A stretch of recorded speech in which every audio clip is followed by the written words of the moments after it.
ఆంధ్రప్రదేశ్‌లోకి CBI entry concept ఏదైతే ఉందో, ఈ విషయం చాలా మందికి తెలియదేంటంటే, ఒక రాష్ట్రంలో సీబీఐ వచ్చి ఎవరినైనా అరెస్ట్ చేయాలంటే, రాష్ట్రం సంబంధించినటువంటి ప్రభుత్వం యొక్క పర్మిషన్ కంపల్సరీ ఉండాలి.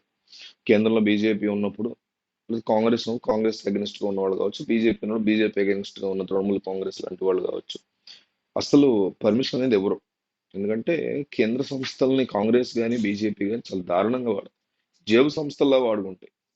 మొదలెట్టింది ఎవరైనా కావచ్చు. గతంలో కాంగ్రెస్, బీజేపీ ఉన్నప్పుడు వాజ్పేయి టైంలో లేతే సోనియా గాంధీ, రాజీవ్ గాంధీ, ఇందిరాగాంధీ ఎవరైనా వాడుండే సందర్భాల్లో గాని పీక్ లెవెల్ ఆఫ్ యూసేజ్ అనేది గత 10 ఏళ్లుగా బీజేపీ చూపిస్తుంది. ఈడీని ఎంత బాగా వాడొచ్చు, సీబీఐని ఎంత బాగా వాడొచ్చు. అవసరమైన వాటికి కాదు. ప్రజలకు ఉపయోగపడేదానికి కాదు.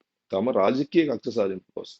కేజ్రీవాల్ లాంటి వాళ్ళు ఆయన అమాయకుడేం కాదు. నేను చెప్తుంది ఏంటంటే తమకి కావాల్సిన వాళ్ళని బయటపెట్టి లోపల వేయడానికి వేరే వాళ్ళని శత్రువులను బాగా ఉపయోగించుకుంటారు.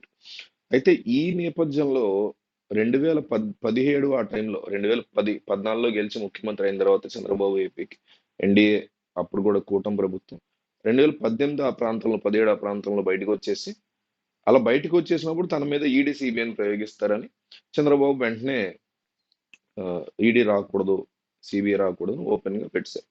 దాన్ని జగన్మోహన్ రెడ్డి అధికారంలోకి వచ్చిన తర్వాత 2022 ఆ టైంలో దాన్ని మళ్ళీ ఓపెన్ చేశారు. సిబిఐ రావచ్చు, ఏపీకి ఇబ్బంది లేదు. నిజానికి ఈయన మీద కేసులు ఉన్నాయి, సిబిఐ కేసులు. చంద్రబాబు మీద సిబిఐ కేసులు ఏమి లేవు. ఓటుకు నోటు కేసు ఉన్న, స్కిల్ డెవలప్మెంట్ ఉన్న వేరే పరిధి తప్ప సిబిఐ కేసులు కావాలి. బట్ జగన్మోహన్ రెడ్డి మీద అక్రమాస్తుల కేసు ఉంది, చాలా పెద్ద కేసు అది. ఆ కేసులో నిజానిజాలు మనకు తెలియదు కానీ ఒకవేళ జగన్ తప్పు చేశారని ప్రూవ్ అయితే చాలా పెద్ద శిక్ష పడుతుంది, చాలా కాలం. కానీ దాన్ని ముందుకు తీసుకెళ్లకుండా ఆయన కేంద్రంతో లాలూచితో ఉన్నారనే ఆరోపణలు కూడా ఆయన పట్ల ఉన్నాయి. అయితే అలాంటి వ్యక్తే సిబిఐకి ఓపెన్ గేట్లు చేస్తే దాన్ని కంటిన్యూ చేస్తూ సిబిఐ ఏదైతే గత ప్రభుత్వం సిబిఐ గేట్స్ ఓపెన్ చేసిందో మేము కూడా కంటిన్యూ చేస్తున్నామని చంద్రబాబు నాయుడు కూడా కంటిన్యూ చేశారు. మొన్న సంతకం పెట్టారు దాని మీద. నెక్స్ట్ 5 years 3 years ఉంటుంది ఆ లీజ్, అదే ఇన్నాళ్ళని కంటిన్యూ చేస్తున్నాం అనేసి ప్రకటించారు. అది కూడా వైసీపీ టీడీపీకి అనుకూలంగా ఉండే మీడియా అది చంద్రబాబు గొప్పతనం అని డప్పు కొడుతోందని, జగన్ మాత్రమే డప్పు కొట్టాలని ఫీల్ అయ్యే ఈ వైసీపీ మీడియా దాని మీద చాలా సీరియస్ మాట్లాడింది. అంటే కేంద్రం అబ్జర్వ్ చేస్తే ఇదంతా కూడా కేంద్రం చూస్తే అసలు జగనే కరెక్ట్ గా ఉన్నాడు కదా.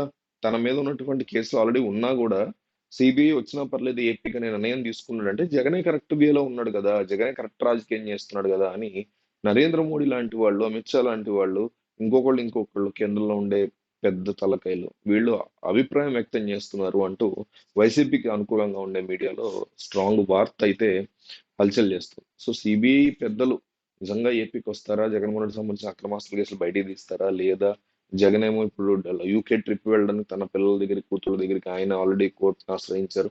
ఆయనకి బెయిల్ ఇవ్వద్దు, ఐ మీన్ ఆయనకి పర్మిషన్ ఇవ్వద్దు, ఆయన పాస్పోర్ట్ ఇవ్వద్దు, వీసా ఇవ్వకూడదు ఆయనకి అంటూ సిబిఐఏ రివర్స్ లో అఫిడవిట్ దాఖలు చేసింది. సో వీటన్నిటి నేపథ్యంలో చంద్రబాబు సిబిఐ కోసం డోర్లు ఓపెన్ చేసింది జగన్ ని ఇరకాటంలో పెట్టడానిక అనే చర్చ నడుస్తోంది. సో దీని మీద మీ అభిప్రాయం ఏంటో కింద రాయండి.